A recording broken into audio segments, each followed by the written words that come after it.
इसलिए कि 2024 में हमने मोदी के 370 के ख्वाब को चुकनाचूर कर दिया, उसको मिलिया मटिया मलीट मला दिया। इसलिए मोदी अब कह रहे हैं कि मुसलमानों के पीछे पड़ जाओ, मैं वक्फ का कानून लाऊंगा। मैं बुलडोजर से, जब मैंने पार्लियामेंट में कहा कि मोदी के बुलडोजरों ने मुसलमानों के घरों को तोड़ दिया, तो बीजेपी के लोग बड़े खफा हुए, उठ गए। मैंने कहा कि तुम्हारे यहां पर इतनी बड़ी तादाद में खड़े होकर पुकारने से तुम मेरी जबान को बंद नहीं कर सकोगे। तुम यहां पर 240 हो, मगर याद रखो मैं 19 करोड़ आवाम का गुलाम बनकर, उनकी जबान बनकर तुम्हारे सामने उनके इंसाफ की बात करने आया हूं। मैं पार्लियामेंट को इसलिए नहीं गया कि वहां पर बैठकर मोदी के भाषण को सुनो। मैं पार्लियामेंट को इसलिए नहीं आया कि तुम जुल्म के बुनियाद पर कानून को बनाओगे तो हम अपनी जबानों को बंद कर लेंगे। तुम इस्लाम और भारत के संविधान के खिलाफ कुछ कहोगे तो असदुद्दीन ओवैसी तुम्हारे सामने खड़ा होकर इंसाफ की बात करता आया है और करता रहेगा। तुमने इम्तियाज जलील की कामयाबी को रोका। मैं अकेला जरूर हूं, मगर मैं अकेला इंफरादी तौर पर जरूर हूं, मगर मेरे साथ हजारों करोड़ों नौजवानों की, बुजुर्गों की दुआएं मेरे साथ हैं।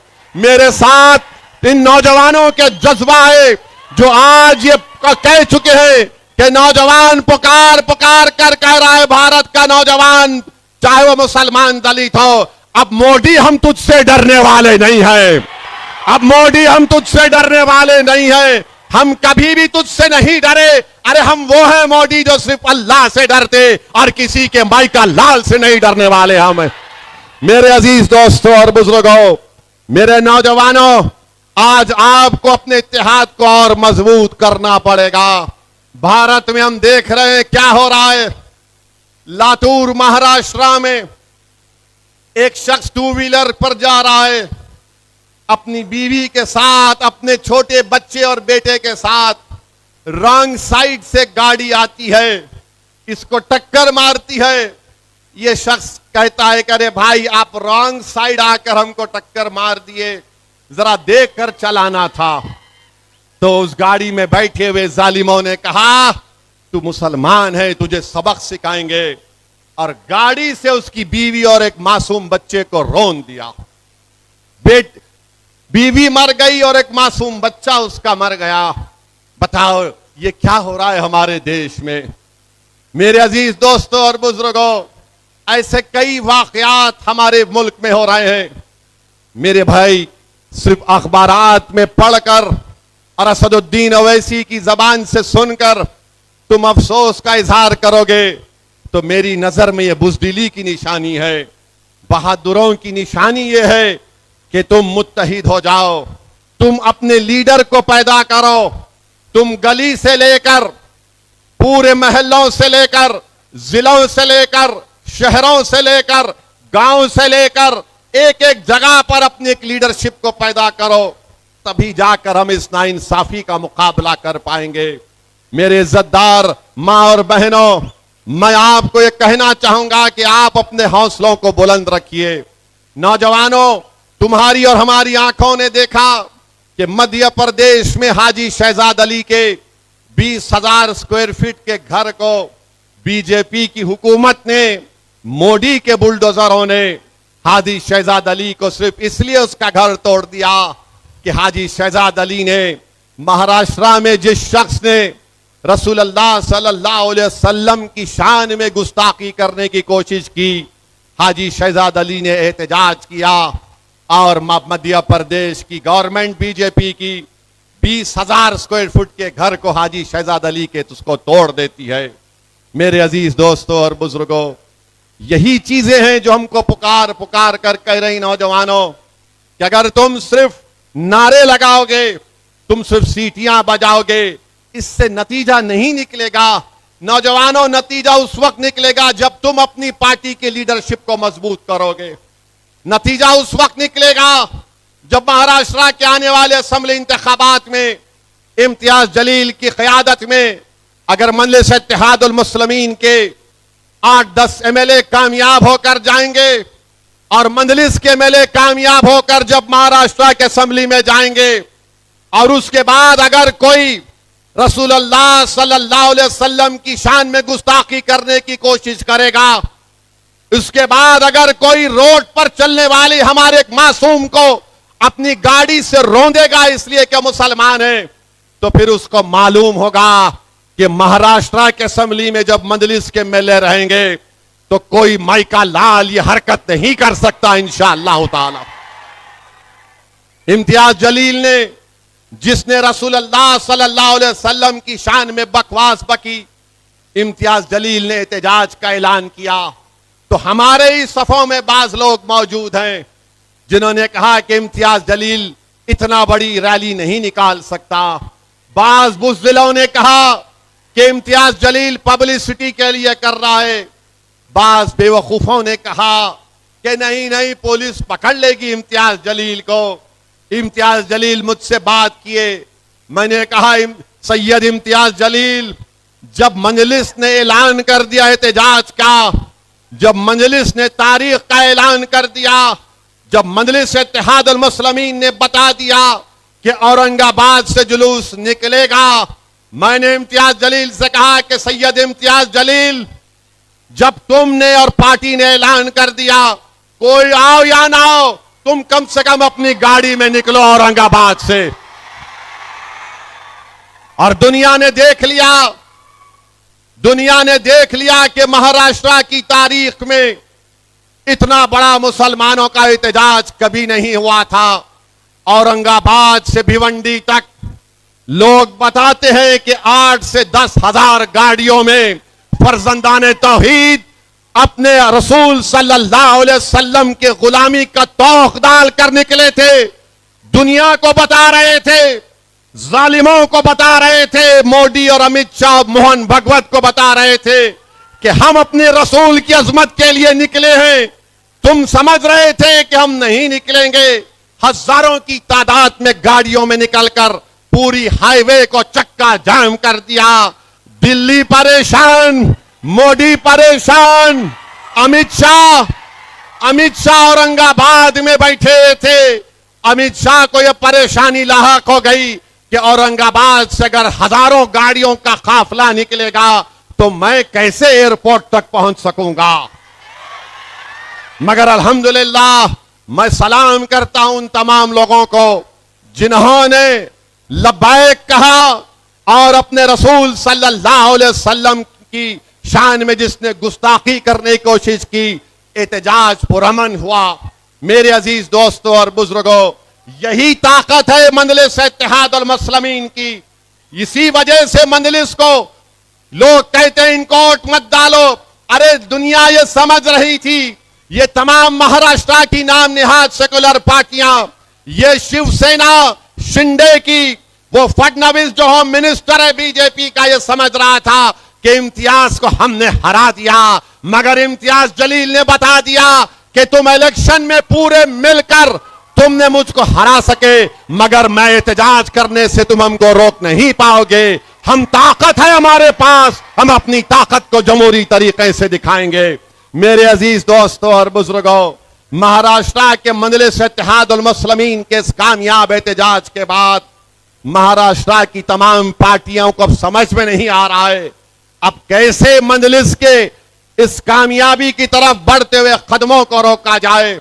मगर मुझे यकीन है कि इंशाअल्लाह ताला महाराष्ट्र के आने वाले असेंबली इंतखाबात में अल्लाह सुब्हानहू ताला नबी करीम सल्लल्लाहु अलैहि वसल्लम के सदक़े और तुफैल में मजलिस इत्तेहाद अल मुस्लिमीन को एक अज़ीमुश्शान कामयाबी से हमकिनार करेगा। मुझे यकीन है कि महाराष्ट्र के असेंबली से मजलिस के एमएलए जीत कर जाएंगे। इम्तियाज जलील कामयाब होगा, मुफ्ती इस्माइल साहब कामयाब होंगे, फारूक शाह एमएलए बनेंगे, फारूक शाबदी शोलापुर का एमएलए बनकर जाए साहब कामयाब होंगे, फारूक शाह एमएलए बनेंगे, फारूक शाबदी शोलापुर का एमएलए बनकर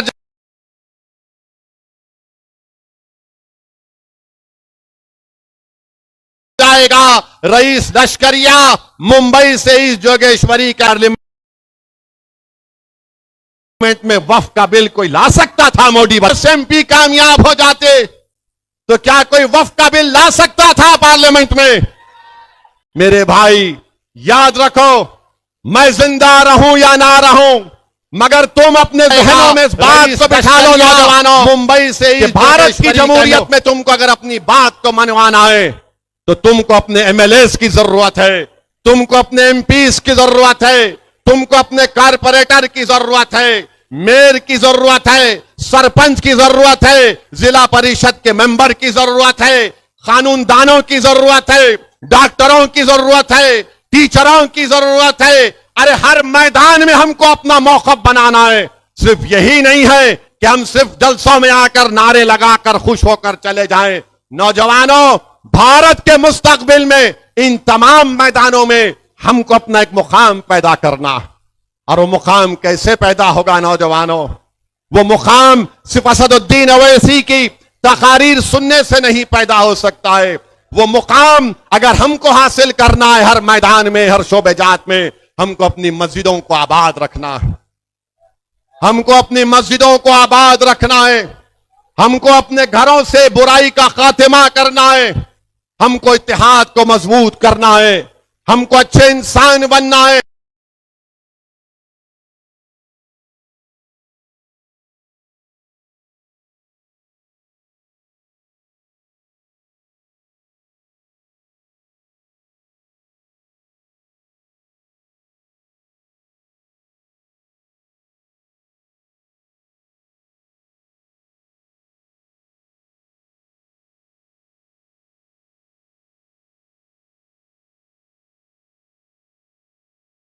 चाहे मुसलमान का हो या हिंदू का हो, इंसान एफआईआर होना चाहिए। बताइए आप, मैं हमारे हिंदू भाइयों से कहना चाह रहा हूं, जो आज भी हमारे देश में ऐसे दलित हमारे भाई हैं, ऐसे बैकवर्ड क्लास के हमारे भाई हैं, जो आज भी सेकुलरिज्म पर, सही सेकुलरिज्म को मानते हैं। बताइए, दशहरा आ रहा है, ये कौन है ये शख्स? किसके इशारे पर ये हमारे नबी और रसूल सल्लल्लाहु अलैहि वसल्लम की शान में बकवास बकता है? कौन है ये शख्स जो कह रहा है कि मैं मोहम्मद सल्लल्लाहु अलैहि वसल्लम का एफिजी बनाकर उसको जलाऊंगा?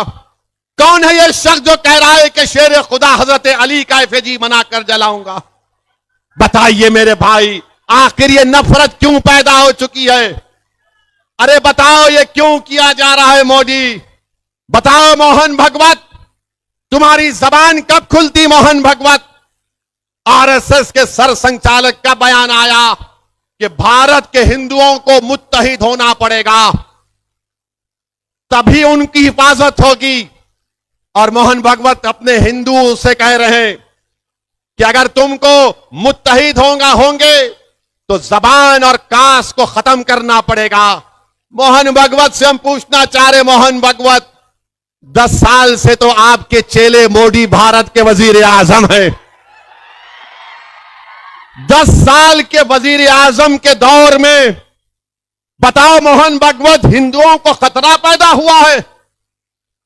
बताओ मोहन भगवत, ट्रिपल तलाक का कानून तुम्हारी पार्टी ने बनाया, 370 अनकॉन्स्टिट्यूशनल तरीके से निकलवाया, CAA का कानून संविधान के खिलाफ मजहब पर बनाया, UAPA का कानून और गंदा कर दिया। तुमने क्या क्या कानून बना दिए सिर्फ एक समुदाय के खिलाफ, उसका नाम मुसलमान है। और उसके बाद मोहन भगवत 10 साल के बाद कह रहे हैं कि भारत के 78 करोड़ हिंदुओं को खतरा है। अरे मोहन भगवत, तुम तो मोदी की बेइज्जती कर रहे हो, तुम तो नरेंद्र मोदी की धज्जियां उड़ा रहे हो। 10 साल के बाद भी मोहन भगवत को लग रहा है कि भारत के 78 करोड़ हिंदुओं को खतरा है। सुनो मोहन भगवत, न भारत के हिंदुओं को खतरा है, न भारत के मुसलमानों को कोई खतरा है। हां, एक खतरा भारत के मुसलमानों को, हिंदुओं को, दलितों को, आदिवासियों को, सिखों को, ईसाइयों को है। वो किससे है? नरेंद्र मोदी और मोहन भगवत से खतरा है। हमको खतरा तुमसे है। और मोहन भगवत सुनो, चीन भारत की 2000 स्क्वायर किलोमीटर पर कब्जा करके बैठ गया और मोदी अमेरिका का सफर करते हैं। 2000 स्क्वायर किलोमीटर पर चीन कब्जा करके बैठा हुआ है डेमसाक में। मोहन भगवत, आप भी चीन से डरते हैं क्या? चीन से खतरा है मगर मोहन भगवत नो, हिंदुओं को खतरा है। अबे चीन कब्जा करके बैठा है, उसकी बात नहीं करेंगे। चीन पूरे भारत के अतराफ के ममालिक में बैठा हुआ है, मोहन भगवत नहीं बोलेंगे। मेरे भाई, मोदी ने हिंदुओं को तकलीफ दी, मोदी ने मुसलमानों को तकलीफ दी, मोदी ने दलितों को, आदिवासियों को, ओबीसी को तकलीफ दी। बताओ 10 साल में मोदी ने इन तमाम नौजवानों को कोई रोजगार दिया, नौकरी दी? लाखों नौजवान बेरोजगार उनका मुकद्दर बन चुका है। मगर मोदी आके क्या बोलते हैं? झारखंड में जाकर बोलते हैं यहां पर पॉपुलेशन बदल रहा है। अरे मोदी, नौकरी दो, चीन को भगाओ, इकोनॉमी को रिवाइव करो, मगर कुछ नहीं। मोहन भगवत कह रहे हैं हिंदुओं को खतरा। मेरे अजीज दोस्तों और बुजुर्गों, ये एक मजाक मोहन भगवत भारत की 130 करोड़ जनता से कर रहे हैं। मेरे अजीज दोस्तों और बुजुर्गों, वक्फ का कानून बनाया गया, बिल लाया गया और कानून में जब मैं वक्फ चुरकुट कई बीजेपी आरएसएस के इनके सो कॉल इंटेलेक्चुअल्स ये बोलते नहीं, वक्फ बोर्ड जहां पे बोला डिक्लेयर कर देता वक्फ की प्रॉपर्टी। अरे दीवानो, वक्फ बोर्ड किसी की प्रॉपर्टी को वक्फ डिक्लेयर नहीं कर सकता। मुझे कोई बीजेपी के एमपी पार्लियामेंट में बोले अरे नहीं ओवैसी, आपके मुसलमान खेत में जाके सूरे फातिहा पढ़ लेते, आपके मुसलमान कहीं पर नमाज पढ़ लेते और बाद में बोल देते वक्फ हो गया। मैंने कहा महाशय, आप तो बड़े अक्लमंद हैं, लगता है आपने बड़ी गहरी सोच से इस बात को कहा। बोले हाँ मैं पढ़ता हूं। मैंने कहा एक बात सुनो, भारत की पार्लियामेंट में जब नमाज का वक्त होगा मैं भी जाके पढ़ लूं तो क्या मेरी प्रॉपर्टी हो जाती वक्फ की वो पार्लियामेंट? वक्फ वो हो सकता है जो प्रॉपर्टी मेरी है मैं वक्फ कर सकता हूं। मैं किसी की प्रॉपर्टी जायदाद लेकर वक्फ नहीं कर सकता। नरेंद्र मोदी अब क्या कर रहे हैं इस बिल में? मोदी ये कह रहे हैं कि वक्फ में वक्फ बाय यूजर है। ये बिल ये लाकर कह रहे हैं कि वक्फ बाय यूजर खत्म हो जाएगा। मतलब यह है कि कब्रिस्तान है, ईदगाह है, मस्जिदें 300 साल पुरानी है, दरगाहें हैं, इसका कोई डॉक्यूमेंट नहीं है, तो मोदी कह रहे हैं कि वक्फ बाय यूजर खत्म कर दिया जाएगा। जब मैं ये कहा कि वक्फ बाय यूजर खत्म करके मुसलमानों की जायदादों को, मस्जिदों को, खानखाहों को, दरगाहों को, मस्जिदों को, कब्रिस्तानों को छीनने की साजिश हो रही है, तो लोग मेरी बात का यकीन नहीं कर रहे थे। मैं मिसाल देकर समझा रहा हूं। आज से 10-12 दिन पहले गुजरात सोमनाथ में एक दरगाह शरीफ है। दरगाह का नाम है हाजी मंगरोली शाह। ये 1200 साल पुरानी दरगाह है और वहां पर हजरत माई पीर की मस्जिद है। सन 47 में डॉक्यूमेंट में लिखा गया कि गवर्नमेंट, क्योंकि उस वक्त जूनागढ़ के बादशाह ने यह जायदाद दी थी, अंग्रेज चले गए, तो अंग्रेज जाने के बाद हुक्मरान जूनागढ़ के बादशाह थे तो हुकूमत हिंद हो गई। उसमें लिखा गया गवर्नमेंट प्रॉपर्टी मगर यूजर इज मुसलमान। दरगाह है, कब्रिस्तान है, 47 में लिखा गया, 2024 सितंबर में कलेक्टर ने कहा कि प्रॉपर्टी कार्ड में जो लिखा गया 75 साल पहले वो गलत है। कलेक्टर ने मुसलमानों को नोटिस दी और कहा कि आओ, मुसलमानों ने कहा हमको टाइम दो, हम डॉक्यूमेंट बताएंगे। उसके बाद मामला वक्फ ट्राइब्यूनल गया। वक्फ ट्राइब्यूनल मामला सुन रहा था तो कलेक्टर ने सुबह सुबह, तारीख आपको बता रहा हूं, चेक कर लीजिए, कलेक्टर, वहां के मुकामी कलेक्टर ने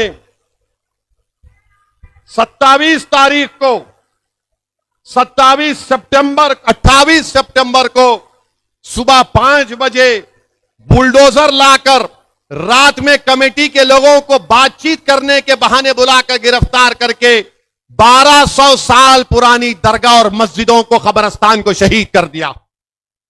यह पावर कलेक्टर को मिल रहा है इस बिल में। होश में आओ मुसलमानों, जो मुसलमान मोदी के इस लाए हुए बिल की तायीद कर रहे हैं, मैंने अपनी तकरीर में कहा था कि जब तुम्हारे बाप दादाओं की कब्रों को मिसमार कर दिया जाएगा तब तुमको तकलीफ होगी। आज हम देख रहे हैं कि सोमनाथ में हाजी मंगरोल शाह की 1200 साल की दरगाह को, जबकि सुप्रीम कोर्ट ने फैसला दिया था कि किसी भी जगह पर डिमोलिशन नहीं होगा, मगर उसकी खिलाफ वर्जी कर दी गई। ये वक्फ का बिल जो मोदी ला रहे हैं, वक्फ बा यूजर खत्म करके मस्जिदों को, अब आपसे जाकर अगर कोई पूछेगा कि दिल्ली की जामा मस्जिद का कागज लाओ, दिल्ली की जामा मस्जिद का कागज कहां से मिलेगा? पार्लियामेंट के सामने मस्जिद है, उसका कागज नहीं मिलेगा। हैदराबाद की मक्का मस्जिद है, उसका कागज नहीं मिलेगा। तो मोदी चाहते हैं कि जिस तरह गुजरात में 1200 साल पुरानी हाजी मंगरोल शाह की दरगाह को शहीद कर दिया गया, मिसमार कर दिया गया मस्जिदों के साथ, वही हाल पूरे भारत में अगर यह बिल कानून बनता है तो करना चाहते हैं। आप बताओ, वक्फ बोर्ड में गैर मुस्लिम को क्यों मेंबर बनाना चाहते हैं मोदी? इसलिए बनाना चाहते हैं कि जब वक्फ बोर्ड में गवर्नमेंट अपॉइंट करेगी गैर मुस्लिम को, तो वक्फ बोर्ड को किसी भी प्रॉपर्टी को 5 साल के लिए डायरेक्ट मैनेजमेंट में लेने का इख्तियार है। तो मोदी चाहते हैं कि डायरेक्ट मैनेजमेंट के नाम पर लेकर मुसलमानों से उन तमाम जायदादों को छीन लिया जाए। वक्फ की जायदाद हमारे बुजुर्गों की गाढ़े खून पसीने की कमाई है, गवर्नमेंट ने हमको नहीं दिया, मोदी चाहते हैं उसको छीन लिया जाए। वक्फ बोर्ड में कलेक्टर को पावर दे रहे हैं कि कलेक्टर अगर बोलेगा इसमें डिस्प्यूट है तो कलेक्टर डिस्प्यूट के नाम पर वक्फ से निकाल देगा, ता वक्त वो इंक्वायरी मुकम्मल नहीं करेगा। बताओ मेरे अजीज दोस्तों और बुजुर्गों, इसमें कहा गया बिल में कि हर वक्फ प्रॉपर्टी को अपने हिसाबात किताबात कैग के जरिए देना पड़ेगा। सुन लो मदरसे चलाने वालों, सुन लो दरगाहों के मुतवल्ली, सुन लो वक्फ प्रॉपर्टी के जिम्मेदारों, ये जो बिल का प्रोविजन है कि हिसाब तुमने बराबर नहीं दिया कहकर तुम पर झूठे इल्जाम लगाकर तुमको जेल को भिजा दिया जाएगा। वक्फ की जायदाद बचाने का नाम मोदी ले रहे हैं। अब मौजूदा कानून यह कहता है कि अगर किसी को, कोई भी अगर वक्फ की जायदाद को बेचता है तो उसको गलती से, झूठे तरीके से, तो 2 साल की सजा। नरेंद्र मोदी बोल रहे no 2 years, only sweet 6 months। 2 साल नहीं, 6 महीने अभी नॉन बेलेबल है। फर्स्ट मजिस्ट्रेट के सामने जाना चाहिए। मोदी कह रहे नथिंग डूइंग बेलेबल। तुम जायदाद बेचो, जायदाद फूंक दो, मैं हूं ना तुमको बेल देने वाला। मेरे भाई, एक एक चीज लिमिटेशन एक्ट। अच्छा, ये बीजेपी के लोग बोलते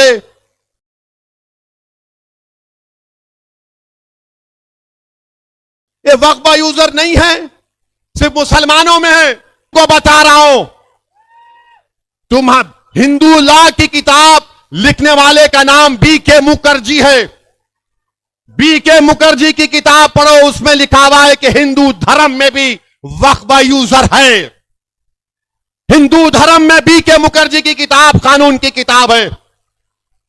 ओडिशा के हिंदू एंडोमेंट बोर्ड में बाय यूसेज लिखा हुआ है। आंध्रा के, तमिलनाडु के, तेलंगाना के हिंदू एंडोमेंट बोर्ड में लिखा हुआ है। और संघी लोग बोलते नहीं नहीं, खाली इस्लाम में है, मुसलमानों में है। अरे तेरे कान में फूल होगा, हमारे कान में फूल नहीं है। तेरे दिमाग पर पर्दा पड़ा होगा, हमारे दिमाग पर नहीं है। लिमिटेशन पीरियड है। कोई भी वक्फ की प्रॉपर्टी पर लिमिटेशन कानून अप्लाई नहीं होता। मोदी बोल रहे अप्लाई होगा।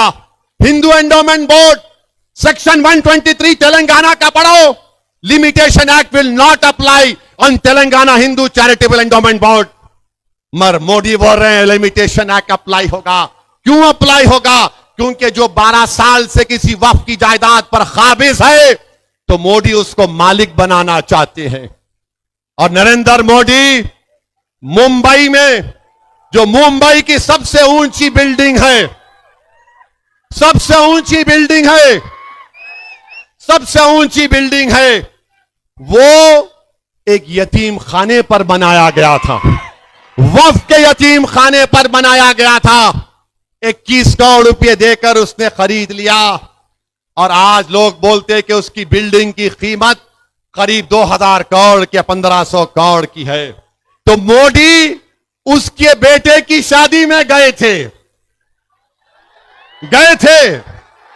तो मोदी बोले मैं शादी में गया तो दूल्हे के बाप को तोहफा देना है, यह कानून लेकर आऊंगा। जायदादें छीनने के लिए नरेंद्र मोदी इस तरह का गलत कानून ला रहे हैं। नरेंद्र मोदी, आपको इस्लाम से इतनी नफरत क्यों है? आपको मस्जिदों से, खानकाहों से नफरत क्यों है? तभी तो आप इस तरह का एक गलत बिल पार्लियामेंट में लाए हैं। अरे वक्फ बोर्ड को ताकत दो, तो जो काबिज लोग हैं उनको निकालने का पावर दो, समरी एविक्शन पावर्स। जो हिंदू एंडोमेंट बोर्ड में, हिंदू एंडोमेंट बोर्ड के कमिश्नर के पास पावर है कि किसी भी प्रॉपर्टी को काबिज को निकाल कर फेंक सकते हैं। किराया बढ़ाने का पावर दो, मगर मोदी नहीं देना चाहती है। मेरे भाई, होशियार और चौकन्ना रहिए। All India Muslim personal law board अगर आपसे कहेगा, हमसे कहेगा कि इस बिल के खिलाफ हमको एहतजाज करना है, तो क्या आप पुरअमन एहतजाज के लिए तैयार हैं? आप एहतजाज के लिए तैयार हैं? हाथ उठाकर बताइए कि आप एहतजाज के लिए तैयार हैं। और नारा लगाइए मेरे साथ, ताकि मोदी को मालूम हो जाए कि तुम्हारे इस बिल को हम रिजेक्ट करते। नारे तकबीर, नारे तकबीर। मेरे अजीज दोस्तों और बुजुर्गों, एक और अहम बात जो मैं आपसे करना चाह रहा था, अभी खत्म नहीं हुआ। कहां जा रहे? बैठो अभी। नहीं, घर से फोन आया, कहते जल्दी आते नहीं आते तो नु जा रहे, भाग रहे। नहीं आया ना चीचा फोन? नहीं आया भी तो जाके थोड़ा सुन लो, दिल का मामला है। मैं एक और अहम बात आपके सामने करना चाह रहा था। जो कुछ फलस्तीन में हो रहा है, 1 साल कल हो जाएगा, 1 साल कल हो जाएगा। 40,000 से ज्यादा फलस्तीनियों का कत्ल बेंजामिन नेतन्याहू की हुकूमत ने किया, जिसमें से 10,000 बच्चे हैं मासूम, जिसमें से 12,000 के करीब खवातीन हैं। और इन 40,000 को छोड़कर 10,000 लोग बिल्डिंगों के नीचे अभी हैं, बिल्डिंग्स के नीचे हैं लोग। मेरे भाई, ये क्यों इनको मारा जा रहा है? इसलिए फलस्तीनियों को मारा जा रहा है, इसलिए कि वो मस्जिद अक्सा अल कुद्स शरीफ की, बैतुल मुकद्दस मस्जिद अक्सा के तहफ्फुज़ के लिए खड़े हुए हैं। वो कह रहे हैं कि अल कुद्स हमारा है, हम इसको आजाद करा कर रखेंगे। इसीलिए बेंजामिन नेतन्याहू की जालिम हुकूमत ने इन गरीबों को, मजलूमों को, इन बहादुरों को, 40,000 से ज्यादा को जो मस्जिद अक्सा की बाजियाबी के लिए, बैतुल मुकद्दस की बाजियाबी के लिए 75 साल से लड़ रहे हैं। एक साल में 40,000 से ज्यादा फलस्तीनी मुसलमानों का कत्लेआम इस शैतान बेंजामिन नेतन्याहू ने किया। मेरे भाई, जो कोई भी मस्जिद अक्सा के लिए उठ रहा है उसको मारा जा रहा है, कत्ल कर दिया जा रहा है। याद रखो, यह मसला सिर्फ सुन्नी शिया का मसला नहीं है, यह मसला मुसलमानों का मसला है। यह मसला सिर्फ मुसलमानों का नहीं है, फलस्तीनियों का, यह इंसाफ का मसला है, यह इनकी खुद मुख्तारी का मसला है, यह इनकी मुमलिकत, उनकी जमीन का भी मसला है। और अगर कोई ये कहेगा, असबियत की बात करेगा, तो तुम सरासर गलत हो। मस्जिद अक्सा मुसलमानों की है, सुन्नियों की भी है, शियाओं की भी है। सुन्नियों में अगर कोई कहेगा कि क्या यह अहले हदीस की है, क्या यह तबलीगियों की है, क्या यह देवबंदियों की है, क्या यह बरेलवियों की है, क्या यह सूफियों की है, अरे नहीं मेरे भाई, यह सबका है। अगर कोई कहेगा कि नहीं शियाओं में खाली अथना शरी का है, नहीं, यह अथना शरियों का भी मसला है, यह दाऊदी सुलेमानी बोहरों का भी मसला है, यह अकबरी शियाओं का भी मसला है। क्यों यह मसला है? क्योंकि अल कुद्स शरीफ है, यह बैतुल मुकद्दस मस्जिद अक्सा है। क्यों हमारे लिए अहमियत है? यह इस्लाम का तीसरा बड़ा मुकद्दस जगह है। यह वो जगह है जहां से हमारे आका मोहम्मद मुस्तफा सल्लल्लाहु अलैहि वसल्लम सफर मेराज पर गए थे। यह वो मस्जिद है जहां पर रसूलुल्लाह सल्लल्लाहु अलैहि वसल्लम ने तमाम अंबिया और रसूलों को जमात बनाकर नमाज में इमामत की। यह वो जगह है मुसलमानों जहां पर हशर का मैदान बनेगा। यह वो जगह है मुसलमानों जहां पर औबे काबे कौसर वहां से लेकर मदीने तक होगा। यह वो जगह है मुसलमानों जहां पर रसूलुल्लाह सल्लल्लाहु अलैहि वसल्लम ने फरमा दिया कि इस जगह पर हमेशा अल्लाह इसे 40 कुतुब और अब्दाल को रखेगा। जो दुआ करेंगे अल्लाह उनकी दुआओं को कबूल करेगा। यह वो जगह है जहां पर आकाए दो आलम सल्लल्लाहु अलैहि वसल्लम ने फरमाया कि यह मुजाहिदीन की सरजमीन है जो सुबह कयामत तक बातिल से मुकाबला करेगा। यह वो जगह है जहां पर अल्लाह की रहमतें नाजिल होती हैं। यह वो जगह है मुसलमानों जहां की माओ ने अपनी औलाद की लाशों को देखकर भी कहा कि या मोहम्मद सल्लल्लाहु अलैहि वसल्लम, मैंने आपने दीन के लिए अपनी औलाद को कुर्बान कर दिया। यह वो जगह है जहां पर बाप अपने बच्चों की लाश उठाकर कहता है कि या रसूल अल्लाह, मेरे मां बाप, मेरी औलाद आप पर कुर्बान, मैं अपनी औलाद को इस दीन की सरबुलंदी के लिए पेश कर रहा हूं। यह वो जगह है मुसलमानों जहां पर 75 साल से मुसलमानों ने अपना खून बहाया है, मगर अपने पेशानियों पर खौफ या औफ या किसी भी किस्म की परेशानी को आने नहीं दिया। हम सलाम करते हैं उस सरजमीन के फलस्तीनियों को, हम सलाम करते हैं वहां के मुजाहिदीन को, हम सलाम करते हैं वहां की माओ को, हम सलाम करते हैं वहां के नौजवानों को, हम सलाम करते हैं वहां के उन मासूम बच्चों को जो आज रो रहे हैं, अपने मां बाप को तलाश कर रहे हैं। हम सलाम करते हैं उन मासूम बच्चों को जो भूख और फाके की जिंदगी गुजार रहे हैं। हम सलाम करते हैं उन तमाम लोगों को जिसको तूर सीनीन की जगह कहा गया। इंशाअल्लाह ताला वो लोग कामयाब होंगे। वही जगह है जहां पर अल्लाह सुब्हानहू ताला इनको कामयाब और कामरान करेगा। अरे जालिम शैतान बेंजामिन नेतन्याहू, तू अगर ईरान में इस्माइल हनिया को मार सकता है उस जगह पर, तो तूने 40,000 मासूम फलस्तीनियों को क्यों मारा? अगर तूने बेरूत में एक उस लीडर को मार दिया, तो तूने बेरूत में 12 लाख लोगों को बेघर क्यों किया? मैं गया था, सुनो, नारे लगाएंगे बाद में, सुनो अभी। मैं गया था 2006 में जब यही जालिम, यह हुकूमत जब बीरूत पर बमबारी कर रही थी, उस वक्त कुछ 32 मुसलमानों के एमपी थे। मीटिंग हुई कि सब जाएंगे। खैर वो क्या वजह थी, कोई नहीं आए। मैं अकेला दमिश्क गया। दमिश्क में जब उतरा तो बेरूत का एयरपोर्ट बंद था, तो दमिश्क से आपको बेरूत जाना पड़ता था। मैं दमिश्क को पहुंचा।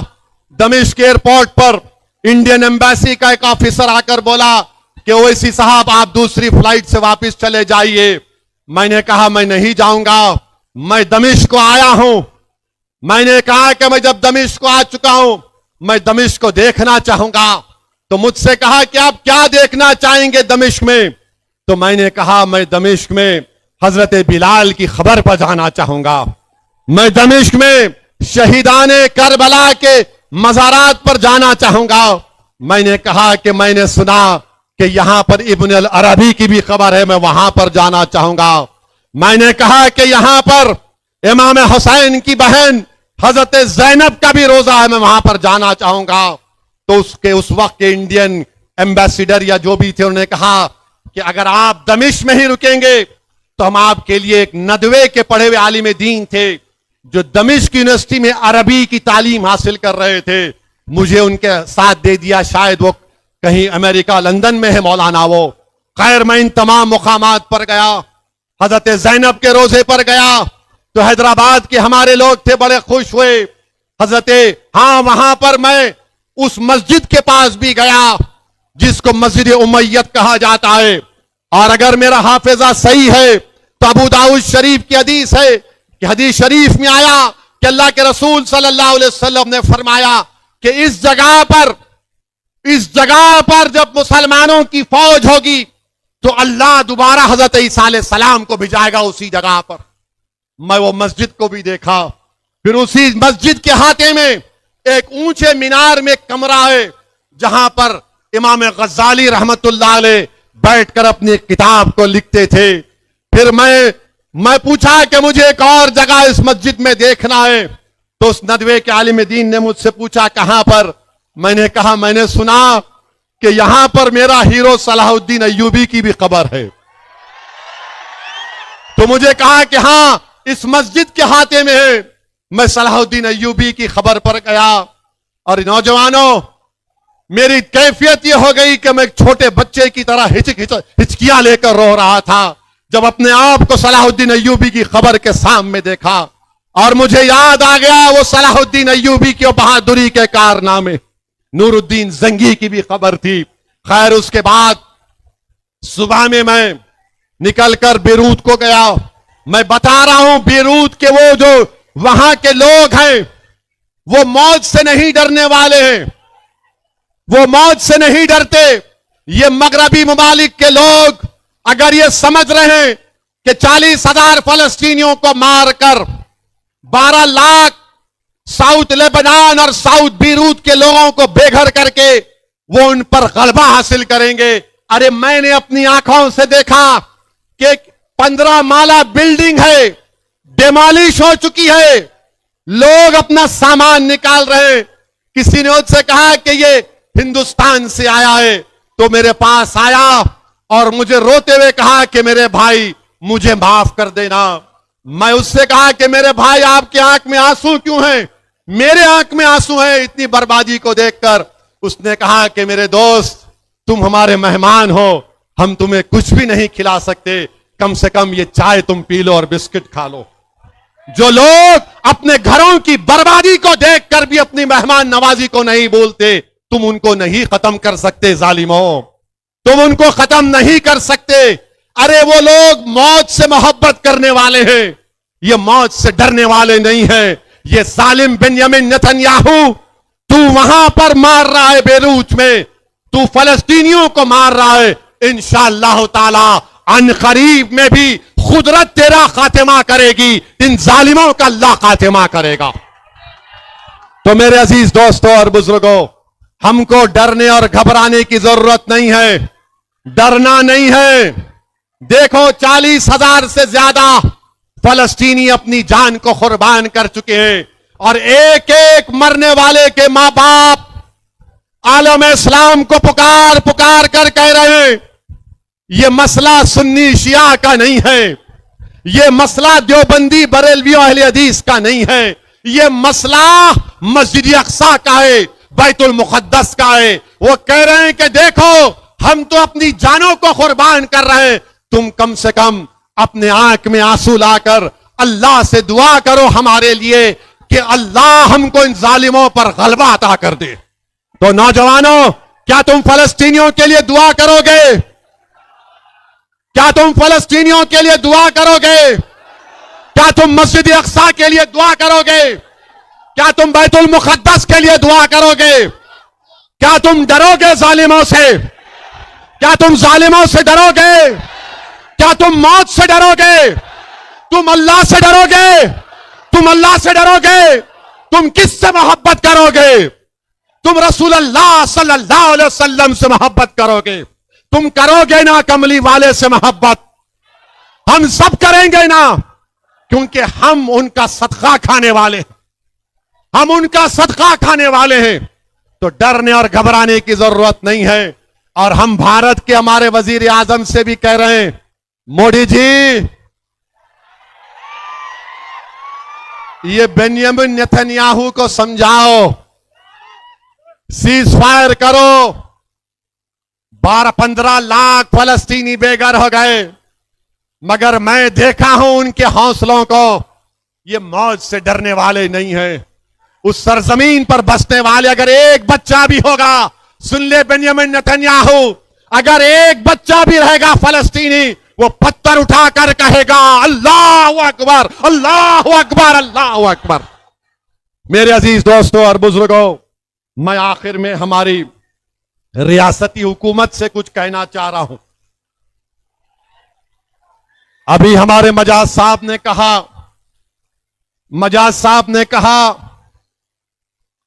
कि यहां पर नए जो कांग्रेस के सदर मुंतखब हुए हैं, मैं उनको भी मुबारकबाद देता हूं। क्या गौड़ साहब नाम?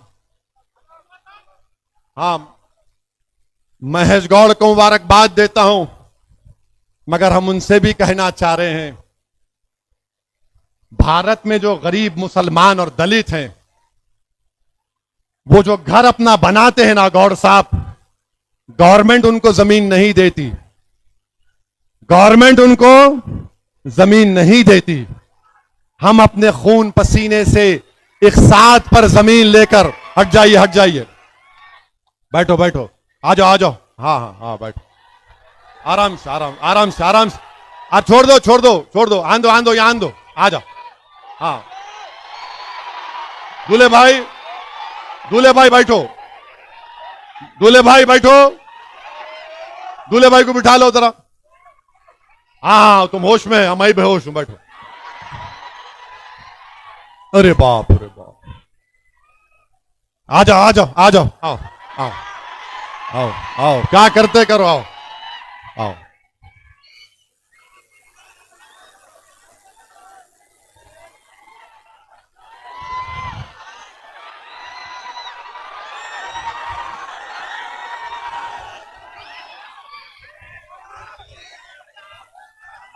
आ गए, पूरे आ गए।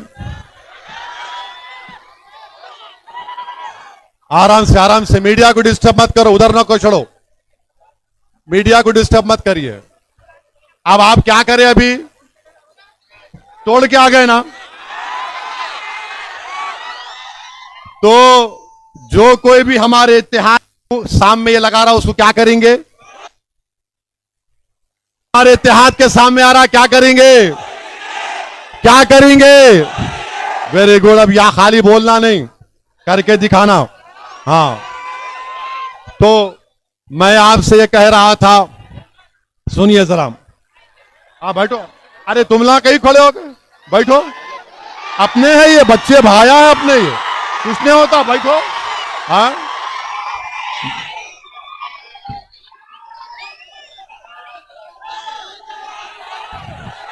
कुछ नहीं होता इंशाअल्लाह ताला, जब मौत लिखी हुई होती है, कोई बात नहीं। एक बात सुनिए आप, एक बात सुनिए, सुनो, सुनो, अरे सुनो जी। हाँ, अच्छा, शेर के बारे में बोलता हूं, सुनो।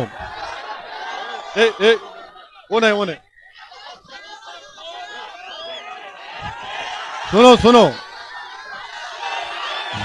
अच्छा बस बस बस, हाँ हाँ हाँ, सुनिए अभी, सुनिए सुनिए सुनिए, तो मैं, छोड़ दो छोड़ दो छोड़ दो, मैं हमारे महेश गौड़ साहब से कहना चाहूंगा कि पूरे भारत में जो मुसलमानों का एक बहुत बड़ा तबका है, हम जमीन बड़ी तकलीफों से खरीदते हैं और उसके बाद बड़ी तकलीफों से अपना घर को बनाते हैं।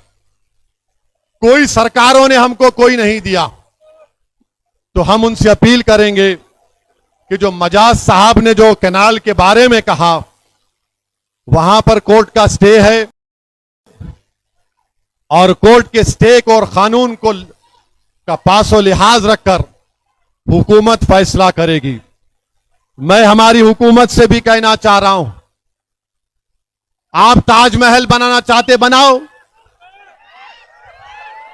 मगर एक बात याद रखो, एक बात याद रखो, ताजमहल बनाते वक्त हम गरीबों के घर को तकलीफ मत दो, हम गरीबों के घरों को तकलीफ मत दो आप।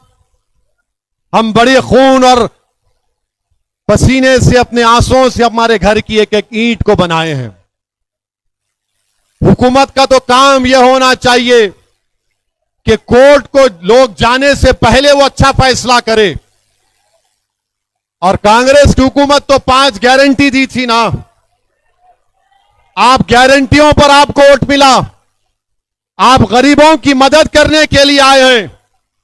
मैं कांग्रेस की हुकूमत को याद दिलाना चाहता हूं, 2013 का लैंड एक्विजिशन का कानून यूपीए की सरकार मनमोहन सिंह ने बनाया था। आप उसको सामने रखो, आप उसको सामने रखकर फैसला करो। और जो लोग एफटीएल की बात कर रहे हैं, तो जो नया सेक्रेटेरिएट हैदराबाद में बनाया गया, वो भी हुसैन सागर के कट्टे में बनाया गया है, जहां पर भारत के बड़े बड़े सियासतदानों की समाधियां हैं, वो भी कट्टे एफटीएल में हैं। बापू घाट लंगर हाउस में है, वो भी एफटीएल में है। तो हम हुकूमत से एक ही बात कर रहे हैं, जब सेक्रेटेरिएट एफटीएल में बनकर बरकरार रह सकता है, जब भारत के बड़े बड़े सियासतदानों की समाधियां टैंक बंड के एफटीएल में हैं, हमको एतराज नहीं है। जब सेक्रेटेरिएट रह सकता है, तो गरीब का घर क्यों नहीं रह सकता, मुझे बताओ आप। उस सेक्रेटेरिएट में केसीआर भी बैठे, अब रेवंत रेड्डी भी बैठ रहे हैं। जब आप दोनों बैठ सकते हैं, तो हमारी अम्मा अपने घर में नहीं बैठ सकती क्या? जब वो सेक्रेटेरिएट एफटीएल में है, तो मेरे भाई, जहां पर हुकूमत फैसले करती है, वो खुद लेक बेड में है, तो आप हमारे बेड को क्यों छीनना चाह रहे हैं? आप अपनी कुर्सी पर बैठो, हम अपने घर में रहना चाहते हैं। तो हुकूमत का काम यह है कि अच्छा फैसला करें। आप खूबसूरत बनाना चाहते हैं, हम तैयार हैं, मगर मेरे भाई, हमारे गरीबों के घर को भी आपको देखना पड़ेगा। और हम उम्मीद करते हैं कि हुकूमत एक अच्छा फैसला लेगी। मैं निजामाबाद को कई मरतबे आया हूं, और मैं यहां पर आकर, अगर मैं डी श्रीनिवास साहब के बारे में बात ना कहूं तो अच्छा नहीं होगा। वो निजामाबाद के एक बहुत बड़े पुराने सियासतदान थे। निजामाबाद में उन्होंने बहुत कुछ काम किया, और आज वो इस दुनिया में नहीं है। यकीनन डी श्रीनिवास साहब को हम याद करते हैं। मैंने उनके फर्जंद से भी मिलकर उनको पुरसा दिया था, तो निजामाबाद को आया हूं। तो मेरी आपसे अदबन गुजारिश ये है कि मंजलिस को निजामाबाद में मजबूत करिए। और हम हुकूमत से ये मुतालबा करते हैं कि कामारेड्डी में जो बच्चे गिरफ्तार हुए हैं, उनको जल्द से जल्द हुकूमत रिहा करवाए। निजामाबाद में जो बच्चे जेल में हैं, और तकलीफ की बात यह है, तकलीफ की बात यह है कि एक एडवोकेट साहब हैं, मामला स्कूल में हुआ, ये एडवोकेट साहब स्कूल में जाकर वहां पर अपनी रोटी सेक लिए। एडवोकेट साहब बोले देखो तुम्हारा मामला गड़बड़ है, 30 लाख दे दो मेरे को। 30 लाख ले लिए, 25 लाख की मिठाई अपने जेब में रख लिए, 5 लाख वो बेचारे बच्ची के खानदान को दिए। वकील साहब तुम्हारा मकसद क्या है? मकसूद कई कुरे बाबा ऐसे कामा करना। अरे तेरी बेटी से होता तो क्या करता? ऐसा नहीं करना मकसूद। जल्दी वो पैसे निकालो, वो बच्चों की बेल कराओ तुम, और पूरे पैसे निकाल के स्कूल को वापस करो तुम। मेरे को कोई बता रहे थे उनके घर पे भी चले गए लोग, जरा गए थे, घर पे भी गए थे। ऐसा नहीं होना, नॉट गुड, वेरी बैड। और हम हुकूमत से यह मुतालबा करते हैं कि जैनूर में फसाद हुआ। ये थाली क्या मार रहे जी? है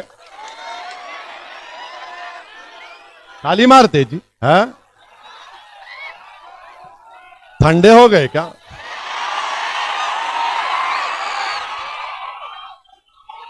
जैनूर में सुनो सुनो, अरे अरे खत्म करो, ठहरो। जैनूर में जो फसाद हुआ, जैनूर में जो फसाद हुआ वो एक मंसूबाबंद तरीके से हुआ। हम चीफ मिनिस्टर से मिले और उनसे कहा कि पुराना आदिलाबाद, पुराना निजामाबाद, पुराना रंगारेड्डी डिस्ट्रिक्ट, पुराना महबूब नगर, इन 4-5 पुराने जिलों में जहां पर कम्युनल वायलेंस की हिस्ट्री है, वहां पर बेहतरीन पुलिस ऑफिसर का तकर्रुर करो आप। Constable, SI, CI, DSP, SP, ASP से लेकर बेहतरीन लोगों को रखो आप। बीजेपी यही चाहती है गड़बड़ होना, तो बीजेपी आरएसएस के एजेंडे में नाकाम करना है तो अच्छे और स्ट्रिक्ट पुलिस ऑफिसर्स का तकर्रुर करना जरूरी है। हम उम्मीद करते हैं कि गवर्नमेंट मजलिस की इस तजवीज को कबूल करेगी और जैनूर में हिंदू, मुसलमान और आदिवासियों का जो नुकसान हुआ है, कलेक्टर रिपोर्ट बनाकर भिजा है, 16 करोड़ का नुकसान हुआ। तो हम तेलंगाना की हुकूमत से मुतालबा करते हैं कि हर किसी, जिस किसी मजहब का नुकसान हुआ, गवर्नमेंट उनको कंपनसेशन दे और उनको देकर उन गरीबों की मदद करे। और हम चाहते हैं कि जैनूर में आदिवासियों और मुसलमानों में एक पुरअमन फिजा पैदा हो, वहां पर डर और खौफ का माहौल ना हो। और हम ये चाहते हैं कि जो लोग, जो ताकतें वहां पर जहर फैला रही हैं, हम हुकूमत से इस बात का मुतालबा करते हैं कि जहर फैलाने वालों का इलाज करो, इनको बताओ कि जहर नहीं फैला सकते। बहरहाल मेरे अजीज दोस्तों और बुजुर्गों, मेरी आप तमाम से गुजारिश है कि निजामाबाद में मजलिस को मजबूत करिए, फलस्तीनियों के लिए दुआ करिए।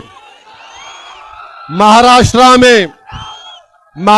में मजलिस इत्तेहादुल मुस्लिमीन की कामयाबी के लिए दुआ करिए कि महाराष्ट्र में मजलिस इत्तेहादुल मुस्लिमीन के बड़ी तादाद में एमएलए जीत कर आए और इंशाअल्लाह जिस तरह मोदी हरियाणा और कश्मीर में बाय बाय हो रहे हैं,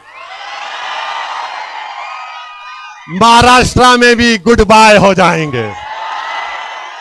मजलिस के एमएलए जीतेंगे इम्तियाज की क़ियादत में। और उसके बाद अगर कोई चिरकुट कुछ बोलेगा तो फिर ठीक नहीं होगा।